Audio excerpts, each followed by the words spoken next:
Saudara-saudari, Bapak Ibu umat Allah yang dicintai Tuhan, bacaan suci pada permenungan kita hari ini diambil dari Kisah Rasul bab 15 ayat 1 sampai ayat 6 dan Injil Yohanes bab 15 ayat 1 sampai ayat 8. Poin permenungan kita pada hari ini adalah Kristus pokok anggur yang benar. Saudara-saudari yang dicintai Tuhan, dalam perjanjian lama, Israel disebut kebun anggur milik Allah yang dipelihara dan dijaga olehnya. Namun Israel ternyata menghasilkan buah anggur yang tidak manis. Israel gagal menyenangkan Allah dan lebih memilih bersekutu dengan bangsa-bangsa kafir.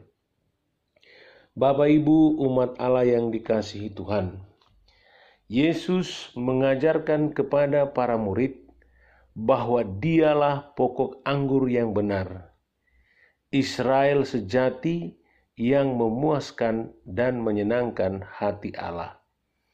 Kini para murid Yesus dipilih Allah untuk menghasilkan buah bagi kemuliaan Allah, yaitu hidup yang menjadi berkat bagi sesama. Saudara-saudari umat Allah yang dikasihi Tuhan, untuk gereja dan setiap pengikut Kristus harus bergantung penuh kepada Yesus seperti ranting-ranting yang tinggal pada pokok anggur yang benar. Gereja harus melekat sebagai ranting kepada pokok anggur itu dan menerima kehidupan dari Yesus. Di luar Kristus, gereja akan mati, tidak memiliki daya apapun untuk tumbuh dan berkembang. Saudara-saudari, Bapak Ibu umat Allah yang dicintai Tuhan, ibarat ranting-ranting yang melekat pada pokok anggur, gereja umat Allah yang tinggal dalam persekutuan dengan Kristus dan menjadikannya sebagai pusat hidupnya, pasti akan menghasilkan buah yang berkenan di hadapan Allah.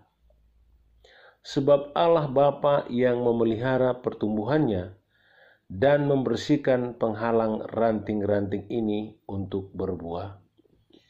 Saudara-saudari yang dikasihi Tuhan, penegasan ini menunjukkan sebuah relasi yang amat luar biasa yang harus diwujudkan dalam keakraban dan keintiman yang berpusat pada diri Yesus Kristus. Hanya iman akan Kristus yang paling utama. Yang lain apapun itu harus berpusat pada Yesus.